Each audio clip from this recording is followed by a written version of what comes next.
کہ ان کی جو پروڈکٹس ہیں، جو باٹلس ہیں، ان میں جو ٹیبلٹس ہوتی تھیں، ٹائرینول ہو یا پیرنڈرل ہو، تو ان میں اسمیل آتی تھی، ایک بری سی بدبو آتی تھی اور پیشنٹ کمپلین کرتے تھے. اچھا، یہ اسٹارٹ ہوا تھا کسٹمر کمپلین سے.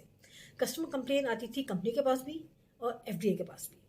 کمپنی کمپلینس کو کور اپ کر دیتی تھی، لیکن جب بہت زیادہ کمپلین آنے لگی تو FDA نے اس کو ٹیک اپ کیا، اور پتہ یہ چلا کہ جو ووڈن پیلٹس ہیں ان پہ باٹلس اسٹور ہوتی تھی الٹی ہو کے، اپ سائڈ ڈاؤن، اور جو ووڈن پیلٹس ہیں ان پہ فنجی سائڈ اسپرے ہوتا تھا ٹرائبروموفینول. ٹرائبروموفینول. یس، ٹرائبروموفینول کا اسپرے تھا، اور وہ جب ووڈن پیلٹس بھی کیا جاتا تھا تو وہ کنورٹ ہو جاتا تھا ٹرائبرومو اینیسول میں. اچھا، یہ ہمارے عام باتیں سن رہے ہوں نا، یہ لکڑی کے جو پیلٹس ہوتے ہیں نا جس کے اوپر باٹل رکھی جاتی ہے، وہ لکڑی کے پیلٹس کے اوپر وہ اسپرے کرتے تھے تاکہ فنگس اس میں گروتھ نہ کر سکے. گروتھ کو روکنے کے لیے. جی جی، یہ امریکہ ہے اور 2010 سے کہہ رہا ہے. جی 2010 ہے.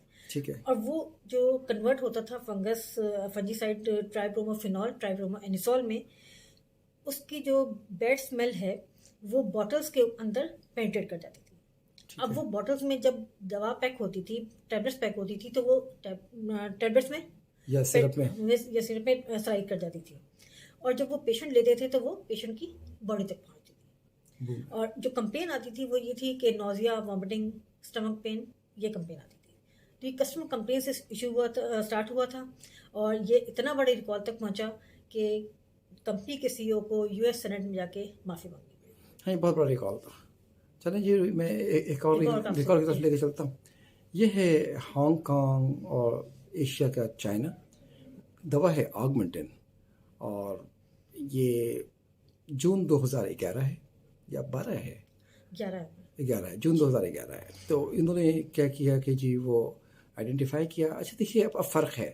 امریکہ میں جو ان کی لیبارٹری ہے وہ ٹیسٹ کرتی ہے جو کمپینڈیا میں لکھا ہوا ہے سرویلنس کے اندر، انلیس کہ کوئی چیز کلو نہ مل جائے.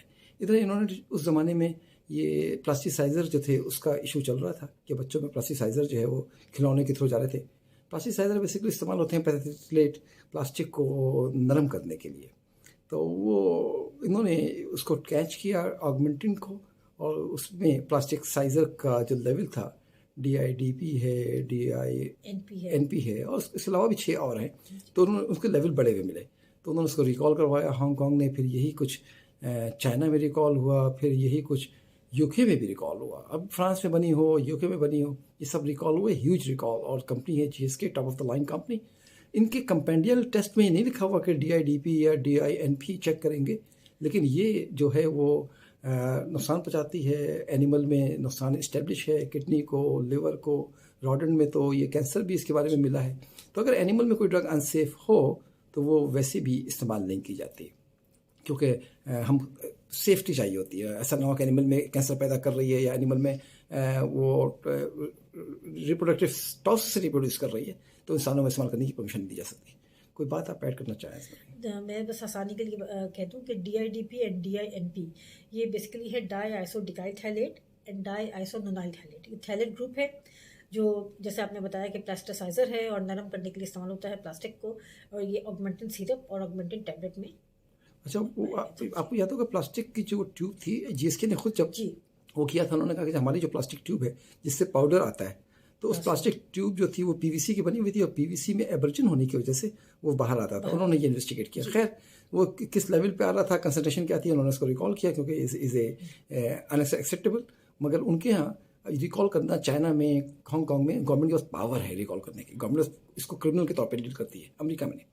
1 منٹ رہ گیا. ہمارا ایک اور کیس تھا NDMA کا. اتنا بڑا ریکال ہے NDMA، ہیوج ریکال ہے. 2019 سے آپ دیکھ لیجیے ریکال ہی ریکال. اب یہ NDMA کیا ہے؟ NDMA. اب یہ کارسینوجینک اینیمل میں ملا ہوا ہے، کارسینوجینک سبسٹینس ہے. اس کی وجہ سے آپ دیکھیں زینٹیک یا نائٹروڈین پوری بند ہو چکی ہے. بہت ساری دوائیں اس کی ہیوج ریکال ہے. از اے پینڈیمک آف ریکالس. اور اس کی یہ کیسے آئیڈینٹیفائی ہوا؟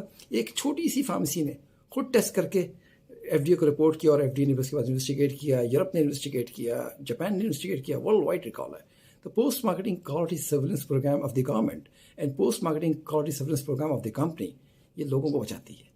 دیکھیے بالکل اسی طریقے سے جس طرح انٹیلیجنس ایجنسیز بہت سارے ہنگامے ہونے سے پہلے روک لیتی ہیں تو وہ عوام کو نہیں پتہ لگتا، لیکن کوئی ہنگامہ ہو جائے تو عوام ایجنسیز کو برا کہتی ہے کہ بھائی کیوں دھماکہ ہو گیا.